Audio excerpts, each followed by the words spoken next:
How did a single decision trigger sherry's decline from Britain's favorite drink? From being Britain's favorite drink?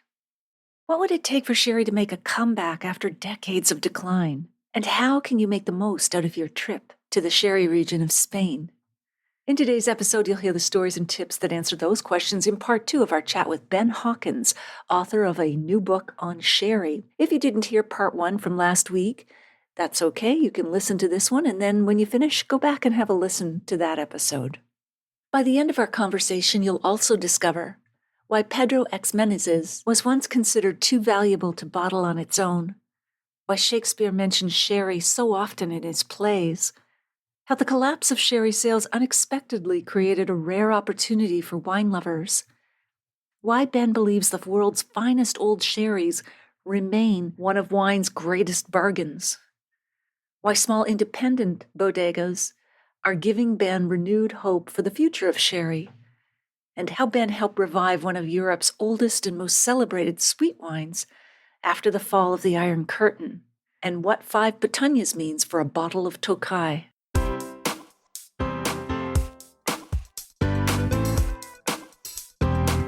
Do you have a thirst to learn about wine? Do you love stories about wonderfully obsessive people, hauntingly beautiful places, and amusingly awkward social situations? Well, that's the blend here on the Unreserved Wine Talk podcast.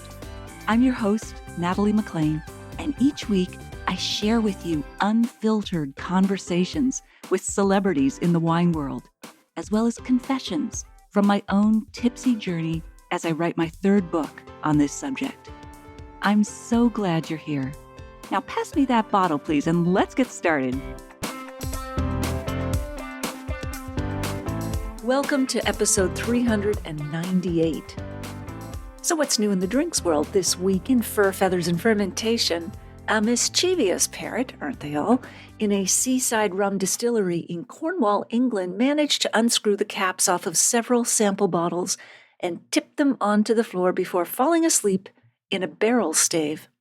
The distillery owners had to temporarily close the tasting room while they coaxed the hungover bird out of his hiding spot with fresh fruit and water.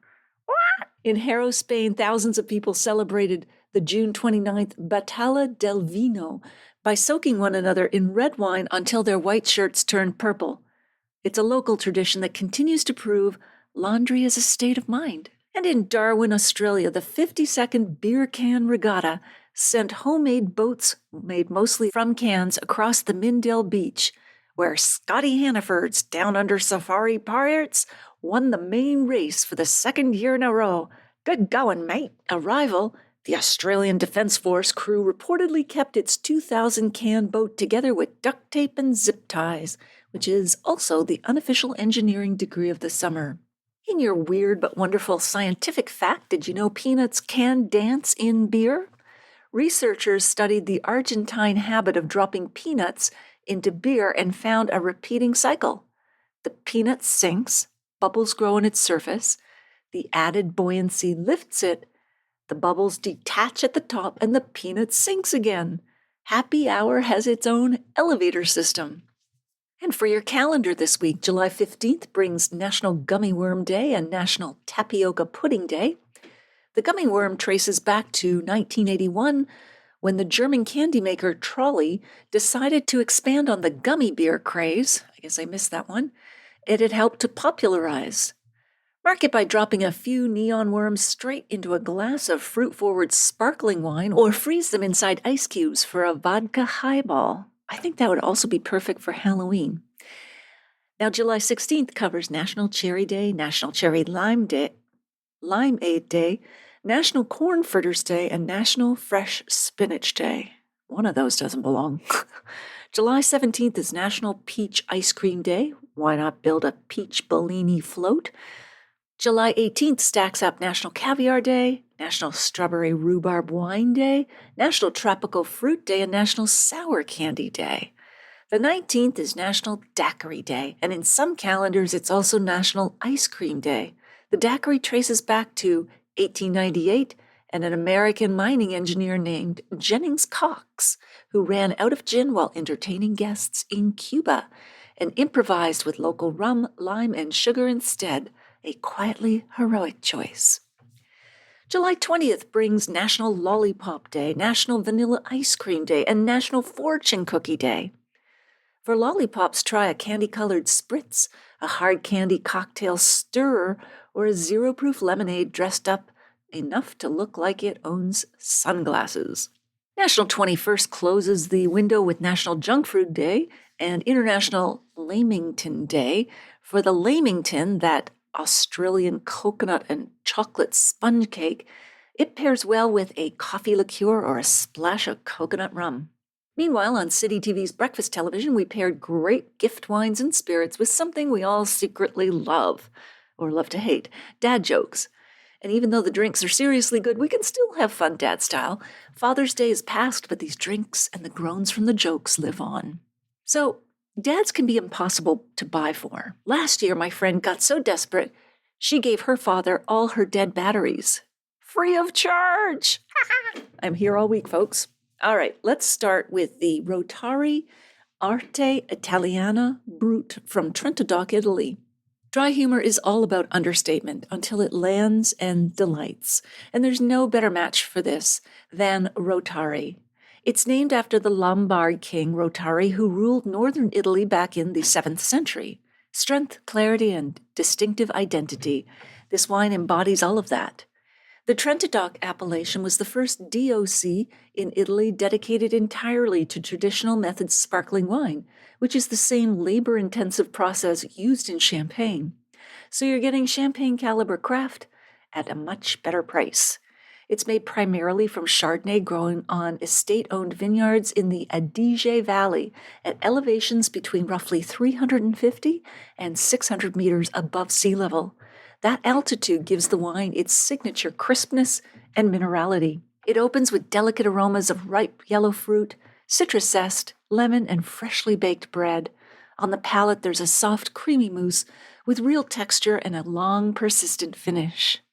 This wine is perfect for toasting the dad who loves dry humor, as in, what do you call fake spaghetti? An impasta. Ba-dum-bum. This wine would actually be great with real pasta. Next up, we have the Megalomaniac Narcissist Riesling, VQA Niagara Peninsula from Ontario. Now, here's a wine that's seriously good, but doesn't take itself too seriously. I mean, how could you with a name like Megalomaniac Narcissist?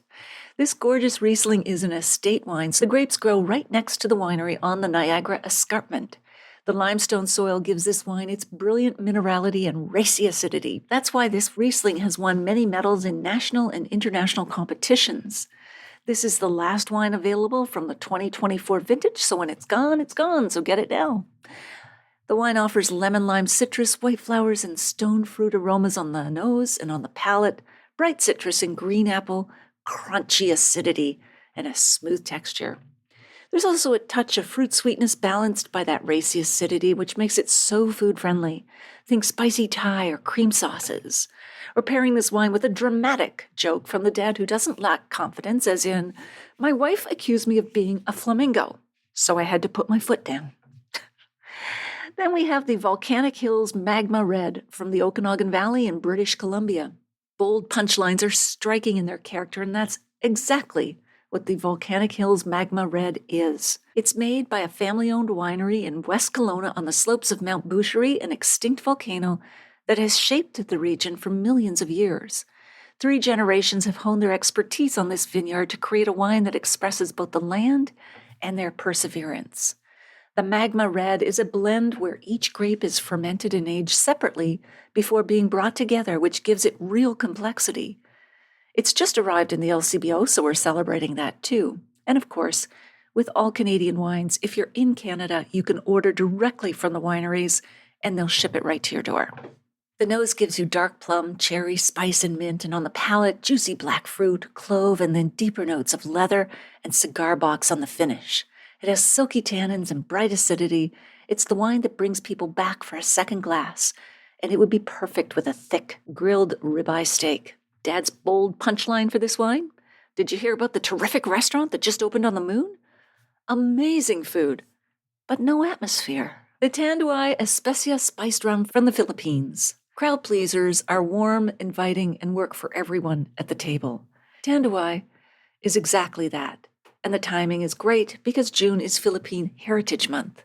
It was founded in 1854, making it the oldest rum producer in the world, and it's consistently the top-selling rum brand globally. The Especia is crafted from a blend of rums aged up to 7 years in former bourbon barrels. Its aromas of warm baking spices, honey, and caramel come from the Asian spice tradition, which gives it a completely different personality from Caribbean spiced rums. That's the heritage of the Philippines in a glass. It opens with inviting aromas of vanilla, caramel, and cinnamon. On the palate, layers of honey, gentle spice, and tropical fruit lead into a warm, lingering finish with soft oak. Smooth, balanced, and not overly sweet. Try it over ice, which opens all that spice up beautifully.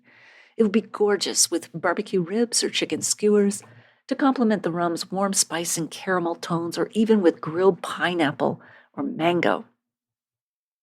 For your crowd pleaser joke, here it is. Why did the pro golfer bring 2 pairs of pants to the greens? In case he got a hole in one.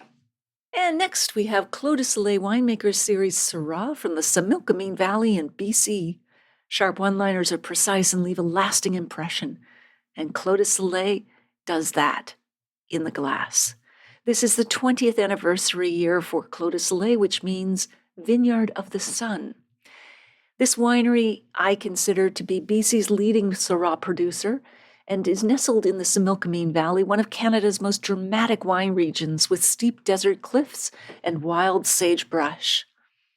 Clos de Soleil's vineyards are certified organic and biodynamic. And what makes this wine unusual is that it's co-fermented with Viognier grapes, which the winery grows specifically for this wine. And then it's fermented in concrete tanks imported from France. Winemaker Mike Clark calls it hauntingly beautiful, and you'll see why when you taste it. It's also unfined and unfiltered. The nose offers wild raspberries, plums, violets, and forest floor. On the palate, blackcurrant, pomegranate, pepper, and spice. There are full, fine-grained tannins, and this wine picked up the silver medal at the prestigious Decanter Magazine Awards. It's available at the LCBO for a limited time or directly from the winery. It would be stunning with a char-grilled steak. Your sharp one-liner? I'm reading a book about anti-gravity, and I can't put it down. All right, and a final toast to dads. Here's to Dad on his special day. I'd hoped to compose a better toast than this, but I only know 25 letters of the alphabet. I don't know why. All right, on Instagram, I'm at Natalie McLean Wine, where the punch bowl is usually better than the punchline. Back to today's episode. 2 of you will win a copy of Ben's wonderful new book on sherry. If you'd like to win one, just email me and let me know. It doesn't matter where you live, and I'll choose 2 winners randomly from those who contact me at natalie@nataliemclean.com. Keep them for yourself or give them as gifts. Congratulations to Sylvia Simba from Nairobi, Kenya, who has won a copy of Smartmouth, Wine Essentials for You, Me, and Everyone We Know by Jordan Salcido. And if you're reading the paperback or ebook or listening to the audiobook of my memoir, Wine Witch on Fire, Rising from the Ashes of Divorce, Defamation, and Drinking Too Much, a national bestseller and one of Amazon's best books of the year, I'd love to hear from you at natalie@nataliemclean.com. There's a terrific free guide for book clubs. I'll put a link in the show notes to all retailers worldwide at nataliemclean.com/398. Okay, on with the show.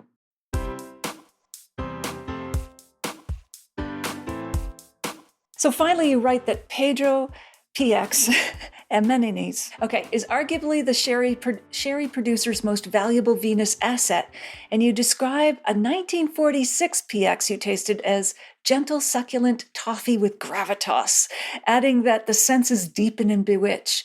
What is it about PX that makes it so unlike any other sweet wines? Gosh, Pedro Ximénez is the grape. It's a dry grape. But this particular, to get the PX blend, the style, the grapes are picked at when they're really ripe and put on esparto mats, sun-drenched for 3 or 4 weeks. That sounds like the Amarone method, the drying on the straw mats. Yeah, so similar. And they've done that for years and years and years, centuries they've done that for already. So that's what it is. And it's ideal by itself. One flavor ice cream. the most classic example of something really, really rich. It's decadent. It's wonderfully decadent. And it's always been used really historically as an additive. So that's what gets you Bristol cream. Oh, okay. By adding PX By to a the regular Amontillado sherry. or whatever Oh, the it Amontillado. is. Okay. Not less, but you're adding PX. And I was involved, as I said earlier, with Croft Original Pearl Cream Sherry. And we then, as a company, and this was back in the 60s, figured how can we take on a Harvey's Bristol cream? And so we added a Muscatel sweet wine. And that's why Croft Original is a lighter colour than Bristol cream. Because at that stage, our advertising agency said people think it's smart to drink dry. Drinking sweet wine is not good. And it was smart to drink dry. And so therefore, people liked the idea of Croft Original looking dry, in fact, tasted sweet. So that's just a bit of brand history. But so that's what PX is really. So it was never really bottled and sold separately. It was kept by bodegas and used, but it didn't really see daylight until about 20, 30 years ago. Fascinating. And again, not expensive. Okay, so sherry has this long and rich history. You described how Ferdinand Magellan, on setting out to circumnavigate the world in 1519, spent more on sherry than on armaments for the trip. Sir Francis Drake, from the British, took 2,900 barrels of sherry from the Spanish ships in 1587, the equivalent of nearly 2 million bottles. King James I limited, I'm putting that in quotes, limited himself to 64 bottles of sherry a day. Oh my God, I'm surprised the man didn't die of liver failure. Yeah, we're right. Shakespeare, you write, cited sherry in no fewer than 40 references across 8 of his works. Now, the Elizabethan English term for sherry was sacar, or was sack, rather, S-A-C-K.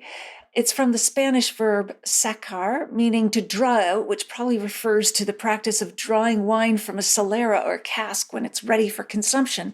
And you write that Shakespeare's Falstaff delivers one of the most enthusiastic defenses of sherry ever written, or of wine ever written. And I'll just share that and then we'll jump back in. A good sherry sack ascends me into the brain. I love that. Dries me there all the foolish and dull and curdy vapors which environ it, makes it apprehensive, quick, forgettive, full of nimble, fiery, and delectable shapes, which deliver ode to the voice, the tongue, which is the birth, and becomes excellent wit. But for all that history and cultural elevation and that literature, sherry has had a precipitous decline, which you note. So, at its height, when was that? How much sherry did Spain produce? At its height, the sherry market, and I've done it in bottles as we... Great. 200 million bottles of sherry at its height. That's a lot of sherry. And that was famously in 1979. Statistics will show that was when it absolutely reached its height. Today, we are, and I haven't got the exact figures, but I know that we're south of 50 million bottles.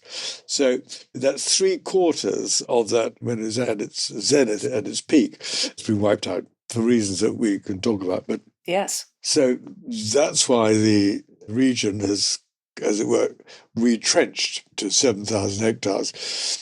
And I was working out that 15,000 extra hectares is the same size as 2 Manhattans. I mean, not to drink Manhattan, but two Manhattan Islands. Yeah, wow. So it's a Sizable. huge amount that was pulled up there. So what do you think was the decline? What was the primary reason, do you think, for the decline? I'm sure there's a confluence, but what would you start with? I would start with a man, I'm afraid, who José María Ruiz-Mateos, who almost single-handedly wrecked the sherry industry.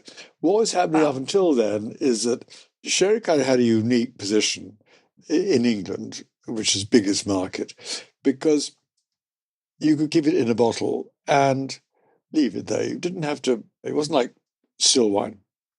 Right. And so it was the absolutely, every time you met anybody or spoke to somebody or went for an interview, you were invariably given a glass of sherry.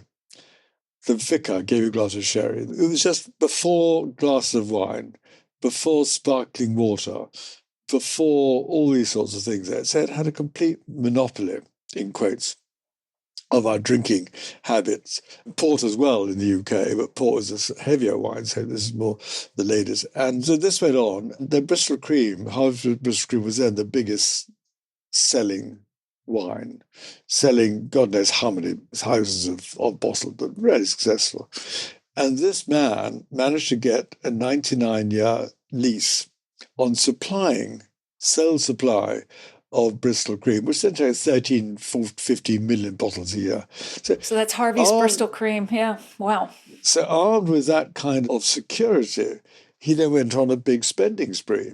And he famously bought 3 banks a day, and he did this, that, and the other, and bought all these companies on the strength of his collateral with the supply. Of course, the result was that the sherry that he was offering became not only under Bristol Cream, but all the other became much less exciting in taste, much more boorish, much more bland, and people didn't really want to keep drinking this bland stuff coming out of Spain called sherry.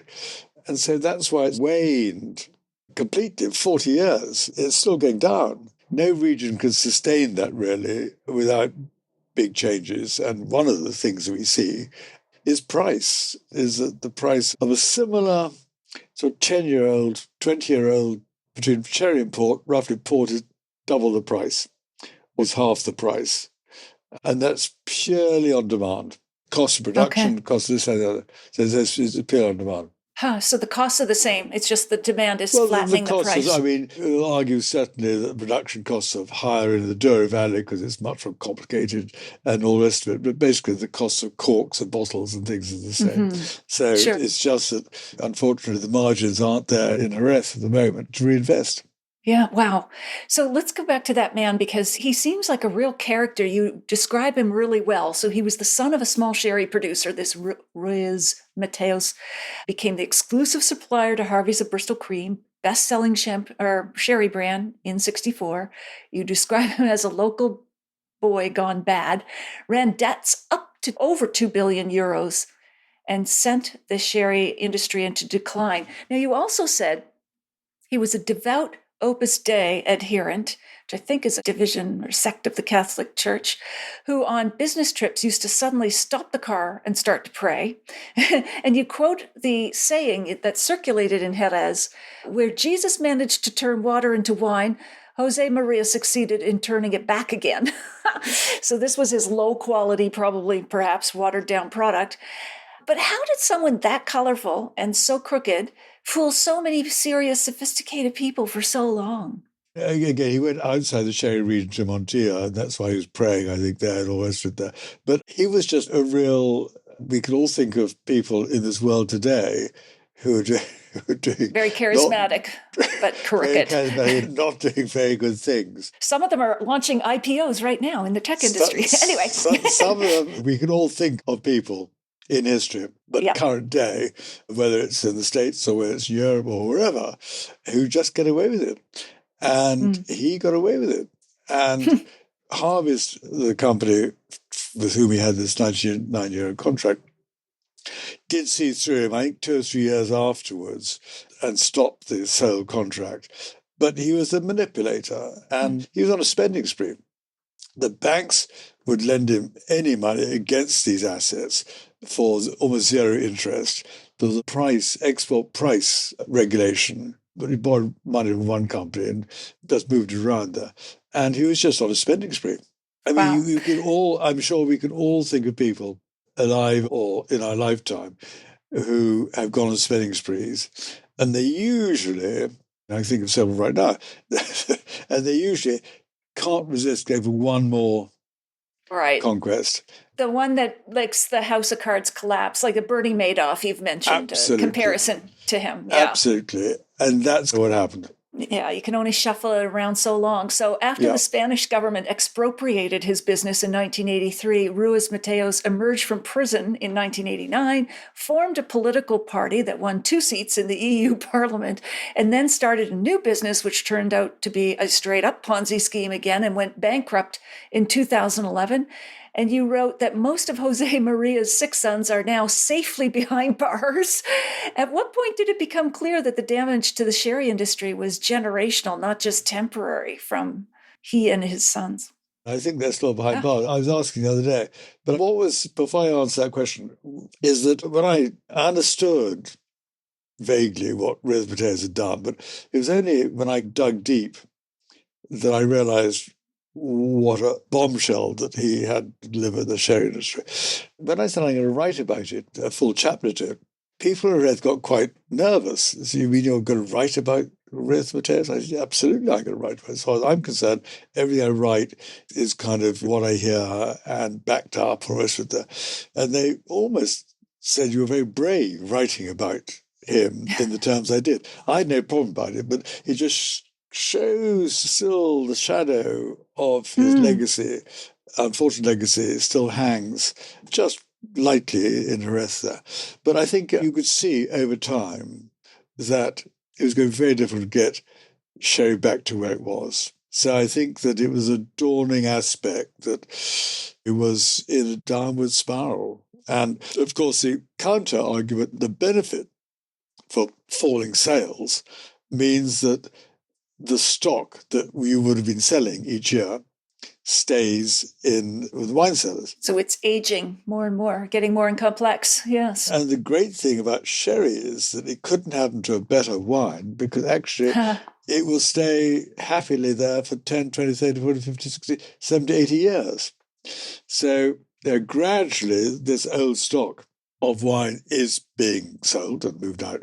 And that's why I say buy it now, not that it's going to increase in value so much, but it just won't be any more of it. So a huge stash of this really fine wine still in the sherry triangle. Yeah, you write that sherry has style in spades, and that while fashion comes and goes with each season, style remains. And you also write that it's diverse, fulfilling, back in style.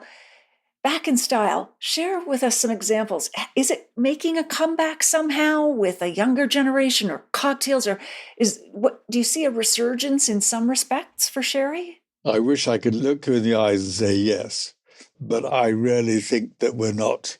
Glimmers of understanding that the sherries we've been talking about, the 6 blends, are fine wines. They're world-class wines.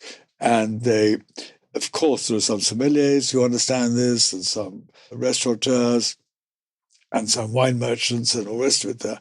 But in terms of a radical reemergence, I can't see it.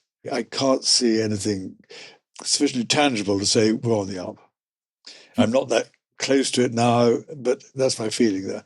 And it's up to all of us. Anybody listening or watching likes wine, please just try a bottle of either Enramo, Fino, or Manzanilla. Doesn't really matter which brand. Or Palo Cortado, Oloroso, or Amontillado. See what you think. What do you think the sherry industry needs to do to start a revival? Gosh, all deep stuff. At its height, the sherry industry was controlled by multinational corporate companies, of which one I worked for was one, because it was a drinks category that was large and increasing. And then gradually over the next generation, they all sold out. So all sherry companies, bodegas, producers are now owned by Spaniards. One exception is the man who's a Filipino, and he owns the Harvey's Fundador brandy brand, but mainly for the brandy, not for the sherry. So they're all really owned by Jerezanos, and most of them, either they're very small and they just have a stash of really good old sherry, or they've had to diversify into either table wines, Spanish table wines, or into food. Those are 2 main aspects they've diversified into. So in a way, so until something happens, the margins aren't there, as I said, to reinvest. And without reinvestment, then it's difficult to run about and shout about the brand. Mm-hmm. So anyway, really, it's going to start moving is for demand, that actually people do appreciate these blends as fine wines, and then gradually it'll come up. I think it will, but I don't think we'll ever see the mass-produced sherry that was yesteryear. I think that's history. And tastes are changing to lighter alcohol wines. The glass of white wine culture you've mentioned, I don't know, maybe there's some hope for a lighter style Fino, which is light in color, to get in on that. I don't know. I don't know either. We've tried it, and I think there's several steps that are happening which are positive. One is that sherries, Fino and Manzanillo sherries, can now be seen on wine lists as of the dry wine. That's good. Because it's dry wine. So it's don't put them in finest dessert. Dry wine. Peter Sisek, who got this wonderful Ribera del Duero, he's invested there. And he was saying the other day that it is his main policy, hope, guide, is just to create these Spain's finest white wines are, in fact, Fino Manzanillo sherry. That's a good strategy. Yeah, Yeah, absolutely. And you note that in 2018, 85% of sherry sales were controlled by 6 companies, but that simultaneously a wave of boutique bodegas and passionate small producers has emerged, and you characterize them as a mini gold rush going on in a recently unfashionable wine region. So maybe we'll get these little startup, little garage boutique type producers I think too. it's happening, and people are producing dry wines, not sherry as well. So there's all sorts of things happening. I'm biased only because it's not a wonderful place to go and visit. Yes, that's the question I was going to ask you. If someone wanted to visit, what are your top 2 tips in getting the most out of a visit to Sherry Jerez? Gosh, sunshine, flamenco dancing, wonderful horse fairs, bullfighting.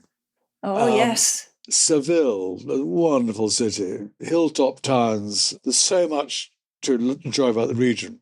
And then when you filter down to Jerez, or you fly to Seville mainly, and then or Gibraltar and go to Jerez that way, and Puerto and San Luca, I would go and visit a large bodega, González Baez, Barbadillo in San Luca, and then try and visit a smaller one, Bodega Estrella for one, and various others, and just get immersed. The tapas, the food tapas bars in Jerez are just wonderful. The value is tremendous. It's not expensive, great food. And then, of course, if you can time it, that you go to the feria in Jerez, which I've just been to in May. What is that? Feria? It's a horse feria. And there's one in Seville, one in San Lucar, one in Puerto, but the big one is in Jerez, La Frontera. It's a whole week of total celebration of girls dressed in lovely flamenco dresses, horses and the carriages parading around. Every producer and many others have their own caseta or bar, really. You go in and buy that. I think that half the sherry drunk in Spain is actually consumed at these fairs. Oh, so that sounds lovely. It closes at about midnight. It opens again at about 10. There's just a mass of... But nobody I've ever seen has been what you might call worse for wear. And so if you can hit one of those in May, then that just brings the whole thing to life there. And so it's worth putting a date on your calendar. Oh, that sounds wonderful. I did want to touch briefly upon Royal Tokai, given your history. Yes. Hugh Johnson, author of the Wine Atlas of the World, writes in your sherry book, the foreword, that you launched the most successful Tokai company of all time. The former Hungarian president, Miklós Nemeth, named your 5 Petunias Azul in 1990 and said, "This is the wine I remember while sitting on my grandfather's knee." Lovely. Now, you launched the Royal Tokai Essencia at the 1993 New York Wine Experience. That's hosted, I think, by Wine Spectator magazine. And you saw Marquis Alexandre de Sur-Salus, the owner of Chateau Yquem, which is the top #1 Bordeaux, also a sweet dessert wine, Sauternes, standing in line, 4 or 5 people deep, glass in hand, waiting to taste your wine. And you write, "We've made it." What did that feel like? It really was something very special of all my time in this wonderful business, that creating Royal Tokai from nothing, from scratch. Hugh Johnson had the idea with his friend winemaker Peter Vinning-Diaz, also a friend of mine. They had the idea when the Iron Curtain came down, Berlin Wall came down, that to try and see what was going on in Tokai, in northeast of Budapest, about 100 miles northeast of Budapest. And for the last 40 years, everything produced in this really the original fine wine of Europe was in Tokai. Because it was called the Wine of Kings, right? The Tokai. Wine of Kings. It was denominated as first growth, second growth, third growth. I got a first growth here by my class around 1700. So it predates Bordeaux, predates all this sort of thing there. But for the last 40 years, the Russians, controlling Hungary, had milked the whole area. And these wonderful wines of Tokai had been just volume orientated, not quality at all, quantity. And it all went to Russia, and this great thing was lost there. So we came in. It's a long story, and I'll be brief as I can. But to me, it was the most fascinating part of my career. It was Hugh Johnson and Peter Vinning were already out there. They'd already established a joint venture with 100 hectares, and that was fine. But they'd run out of money. I had been working with Lord Rothschild, Jacob Rothschild. It was wonderful. Of the Bordeaux fame? Of Bordeaux fame, indeed, Lord Rothschild. And he had a Hungarian aunt, and he wanted me to go out and buy vintage in Tokai. So I went out there, anyway, joined forces with Peter and Hugh, and we formed the company. We raised more money, formed the company, and called the Royal Tokai Wine Company. Hugh wanted to be called the Imperial Tokai Wine Company, and they all said, no, Mr. Johnson, we're not an empire, we're a kingdom. So he said, let's call it the Royal Tokai Wine Company, and that's how it became the Royal Tokai Wine Company. That's great. Named after all the king's things. But that was something very special because literally no privately produced Tokai had been exported for 40 years. No market. There was no brand. There was no pricing. Like starting out with your first ever champagne company or your first ever Bordeaux chateau. Just extraordinary. And that's exactly that. So when Peter produces amazing blends of Azu wine, which is another complicated production. Anyway, it's Azu sweet wine. And we just didn't know if it was, as it were, we were on the right lines, that this was the original Tokai Azu wines of 40 years, centuries ago. So we took it round the place and we took it to, you're right, Prime Minister Nemeth we tracked down in London. Yes, he said. I took it to the manager of the Four Seasons Hotel in New York, who was Hungarian. He said, this is unbelievable. We never thought we'd see this wine ever again, this fiery wine. I took it to Peter Morel in New York. Famous merchant. The famous merchant, old friend, and he went berserk about it. And anyway, so that's how, that was simply just taking a bottle around the world.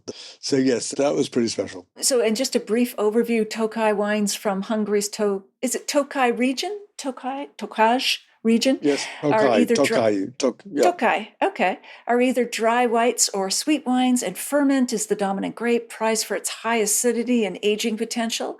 Azu is the flagship style of Tokai, a concentrated sweet botrytis-affected wine, meaning the noble rot, the good kind of rot that concentrates the grape sugars. High acidity flavors from the grapes are harvested one at a time by hand. There's a couple of other categories. We really need to dedicate, I think, an entire episode to Tokai, but I'm shoving it in here at the end because you have such a strong association with it. But you talk about, just the one question I keep having is 5 petunias. What does that mean, petunia? Is that just the degree of sweetness? Yes and no. A good politician's answer. A petunio, or putini, originally was a wooden cask that you carried on your back and you filled with grapes. So once you'd filled a petunio, you then emptied it, figuratively speaking, into a barrel of dry white wine. Okay. So you've got your barrel of dry white wine, and then you've got the juice from these very sweet grapes. So if you added 1 petunia, it becomes gently sweet. If you added 2 more, 3 more, 4 more, 5 classic, 6 is, which I've got one here, 6 is the ultimate. So they've now reorganized and the different levels. Basically, there were 3, 4, and 5 petunias originally under the state. Now it's really, the market settled on 5 and 6 petunias. So which means that roughly 50% of the content of your glass is made up from the Azul wines, 50% from dry white wine. So it's different from Sauternes. Yeah, that's why I was going to ask you, how would you compare it? Sauternes is just one grape and it goes through the process, whereas here we have two grapes going through, as it were, the fermentation process. So that's the difference there. So we have more, Royal Sky has more acidity, almost double the acidity to Sauternes, but with less alcohol. Okay. And some of the flavors are the same, like the apricot, peach, that kind of? Absolutely. You get this, I've upgraded myself to a first growth here. A first growth meshes my great first growth. And that in Magyar, in Hungarian, means honeycomb.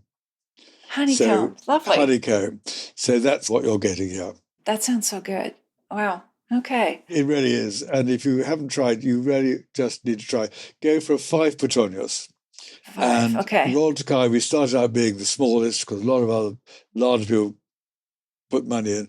But we've now, over 20 or so years, we've now, I think, pretty much the brand leader. So do please have a look. Contact Wilson Daniels. They'll supply, or Canada, whoever. Okay, terrific. In the liquor voice. Sounds good. Okay. Ben, time has flown. Is there anything that you wanted to mention as we wrap up that we haven't covered yet?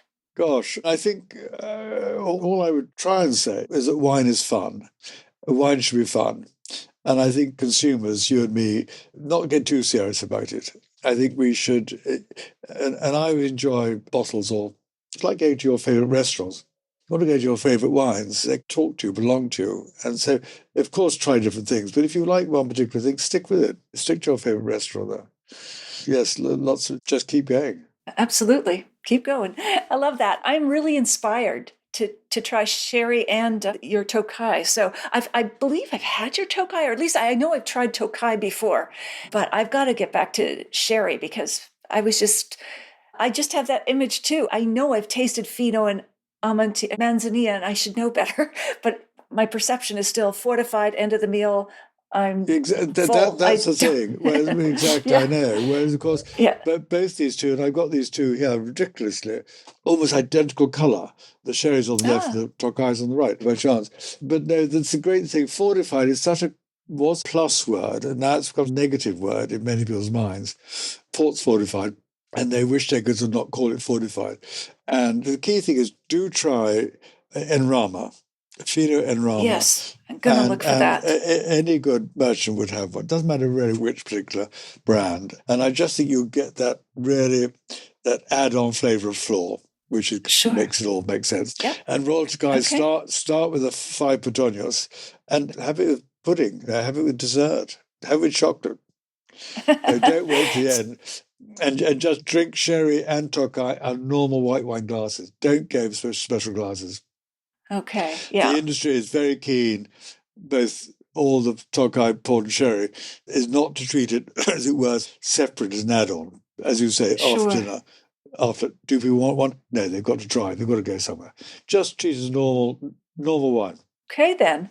All right, Ben, this has been delightful. Thank you so much for all the stories and tips and really opening my mind to the world of sherry and giving me a taste of Tokai. I want to follow up on that as well. Thank you. And I hope next time we can raise a glass in person. Indeed, in Jerez. In Jerez, that's right. That's the appointment. Okay.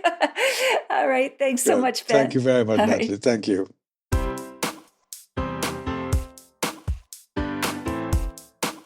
Well, there you have it. I hope you enjoyed our chat with Ben. Here are my takeaways. Number 1, how did one decision trigger sherry's decline from being Britain's favorite drink? Ben says it started with José María Ruiz-Mateos, who he says almost single-handedly wrecked the sherry industry. What was happening up until then is sherry had a unique position in England, which was its biggest market, because you could open a bottle and leave it there for some time. Its fortified nature keeps it tasting good for a long time. It wasn't like still wine. Every time you met anyone or spoke to somebody or you went for an interview, you were offered a glass of sherry. The vicar gave you a glass of sherry. Before a glass of wine, sparkling water, or anything else, sherry had a complete monopoly on UK drinking habits. Then Harvey's Bristol Cream was the biggest selling sherry, very successful. And this man, José María, managed to get a 99-year lease on the sales supply of Bristol cream, which is 13.5 million bottles a year. So armed with that kind of security, he went on a big spending spree, bought all these companies on the strength of his collateral with the supply. But then the sherry he was offering became much less exciting in taste and boorish and bland, Ben says, and people didn't want to keep drinking this stuff. So it waned, and 40 years later, it's still on the decline. Number 2, what would it take for sherry to make a meaningful comeback after decades of decline? Ben says at its height, the sherry industry was controlled by multinational corporate companies, of which he had worked for one. And then gradually, the next generation, they all sold out. So all the sherry companies, bodegas, producers, are now owned by Spaniards. Most of them are either very small, or they just have a stash of really good old sherry, or they've had to diversify into table wines or food. So until somebody or something happens, the margins aren't there to reinvest. And without that, it's difficult to publicize sherry and reinvigorate it. It's only really going to start moving, Ben says, when people appreciate these blends as fine wines. He thinks eventually that'll happen. But he thinks we'll never see the mass-produced sherry that was yesterday. That's history. And number 3, how can you make the most of your trip to the sherry region of Spain? Ben says sunshine, flamenco dancing, wonderful horse fairs, bullfighting, Seville, which is a wonderful city, and hilltop towns. There's so much to do and drive around the region. And when you filter down to Jerez or you fly into Seville, then you can go to Jerez that way, and Porto and Sanlúcar. He would visit a large bodega, González Bayas, or Hidalgo in Sanlúcar, and then try and visit a smaller one. Get immersed. He says the tapas, the food, the bars in Jerez are wonderful. The value is tremendous. It's not expensive. And go to the festivals in May. There's a whole week of celebration. If you missed episode 317, go back and have a listen. I chat about the famous white soils of Champagne, as well as Dom Perignon, Grand Cru Champagne, and marketing myths with Chris Rulin. I'll share a short clip with you now to whet your appetite. So the part that's not true is that he invented sparkling wine or invented sparkling champagne. So champagne wasn't a sparkling wine in any significant way until after Dom Perignon's death. But what is true is he was the cellar master of the Abbey in Aubier. You can actually visit the Abbey today. At the time, he was just a very important figure in Champagne in terms of wine production, advancing wine quality, advancing grape quality. He was very focused on improving the quality of the vines. He mastered gently pressing the grapes to make white wine from red grapes. But if you go to Moet, there's a statue of Dom Perignon. Well, nobody knows what he looked like. So there aren't any photographs or paintings of him. So there's this cartoonish version of him that Moet very smartly appropriated in the early 20th century for its prestige cuvée, and that's how it lives on. You won't want to miss next week when we chat with Caitlin Stewart, the first Canadian to win the World Bartender Competition and the author of the book 3 Cheers, Cocktails 3 Ways, Classics, Riffs, and Zero-Proof Sips. To give you a taste of future guests, we'll have John Baker on the intriguing backstory of Stalin's secret wine cellar, now worth millions of dollars, Millie Milliken on artisanal tequila, Nick Fogg on the wines of Japan, Dr. Dave Nutt on wine and health, humorist Marie Chevrier on how to sound wine smart, Kara Newman on 40 cocktails to close out any evening, Liz Gabet on rosé, Christian Restre on whiskey, and Marisol de la Fuente on the wines of Argentina. Do you have a question for any of our guests? Please let me know. Do you know someone who'd be interested in learning more about sherry? Please let them know about the podcast. Email or text them now while you're thinking about it. It's really easy to find the Unreserved Wine Talk podcast. Just tell them to search for that title or my name, Natalie McLean Wine, on YouTube, Apple Podcasts, Spotify, their favorite podcast app, or they can listen to the show on my website at nataliemclean.com/podcast. Email me if you have a sip tip question or would like to win one of 7 drinks books that I have to give away. I'd also love to hear your thoughts on this episode, or if you've read my book or are listening to it. Email me at natalie@nataliemclean.com. In the show notes, you'll also find a link to take a free online food and wine pairing class with me called The 5 Wine and Food Pairing Mistakes That Can Ruin Your Dinner and How to Fix Them Forever at nataliemclean.com/class. And that is all, everything in the show notes at nataliemclean.com/398. Thank you for taking the time to join me here. I hope something great is in your glass this week, perhaps a dry sherry on a sunny veranda.